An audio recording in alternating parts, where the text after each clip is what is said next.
So hello, love. It has been a while since I've been here, at least a couple of months, and I have been spending lots and lots of time finishing a book that I've been writing. And it's my ninth book, and I believe it's my most important book. And when it comes out, I'll tell you about it.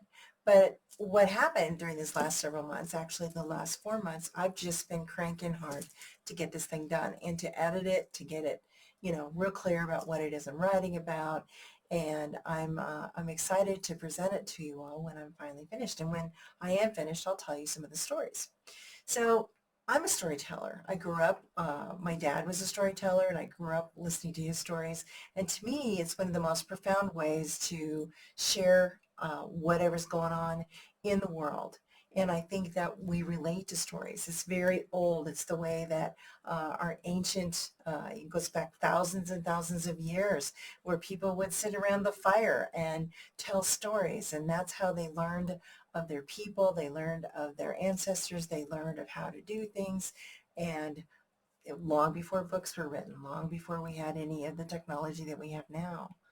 And so because we are so techno oriented and we are so tapped into our devices, I think it's just so very important that we do connect with each other, and we do have story, and that when we're with friends we share about the latest thing that's happened, or we share about something that we grew up with that was exciting, or something that was lovely, or a great memory, or something like that. So that's what I'm portraying to you. A lot of the things that I have in the book are deep and heartfelt.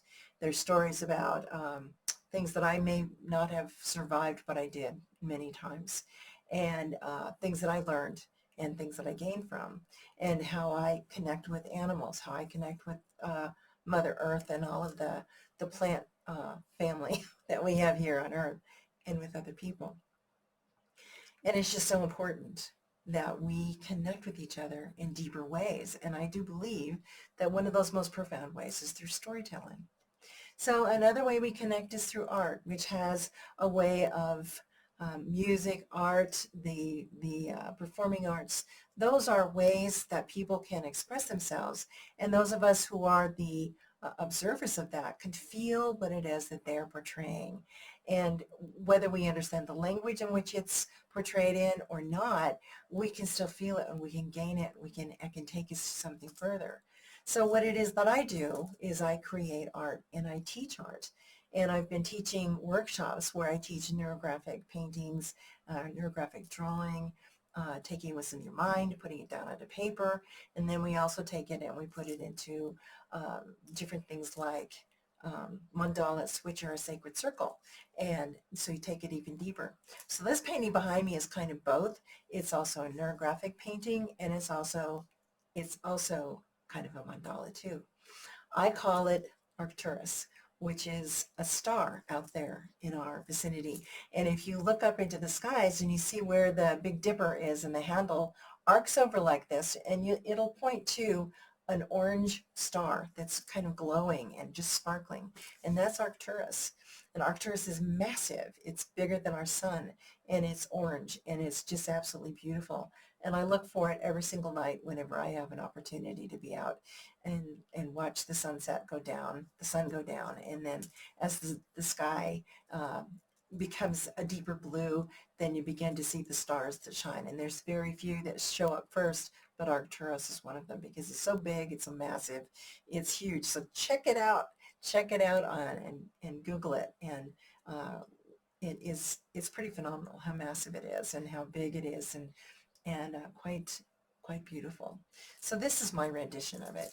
And all my paintings that are either my mandalas or my neurographic paintings, I always add little sparkles of gold dots, which always means energy to me.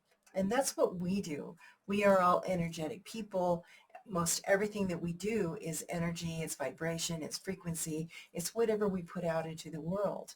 And it's the goodness that we put out, it's the love that we put out, the harmony, the peace, the joy. And those are through the feeling tones of what we have. And through these feeling tones, then it has an enormous effect on people around us. They grab a hold and they feel our energy, and it lifts them up. It can be what's called entrainment, where what it is that we're doing with this higher energy helps the lower energies then in train become part of the energy of which we're in. And this is the power we have in the world. We don't have to be a part of the negativity. We don't have to be a part of that which is the separation of the world. We all have these things around us all the time, but we have much greater power. This sovereign nature, this sovereign grace within us that is an inner authority within us, of which we can then give and love and be in peace and harmony, and do this for our home, for our children, for our animal family, for the plants around us, for our neighborhood, the cities in which we live in, the states, the provinces, the country in which we live in. That affects the world. It affects everything around us when we live this way. And it's very, very powerful.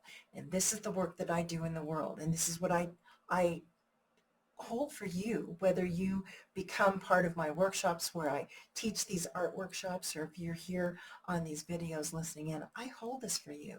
I hold this greater good for you. I hold this power for you.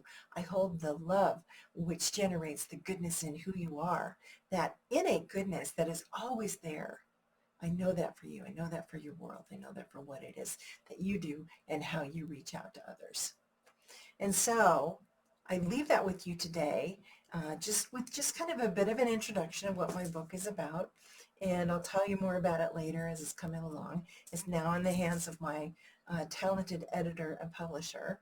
And when we get closer to it, I will bring you even greater information on it. And once it's published, I'll share with you some of the stories that are really profound, very, very deep, and they will be something that I'm hoping will not only you'll enjoy, but also you'll generate something in you that you go, you know what, I do that, but I do it in my own way. I get to live this way too, because, oh, look at what I do for the world, or look at how I was able to overcome this or that, because that's what a lot of these stories are about. So I share this with you. I love you so, so much, and I've missed you. I've thought about you, but I wanted to get this thing done first, my book done first.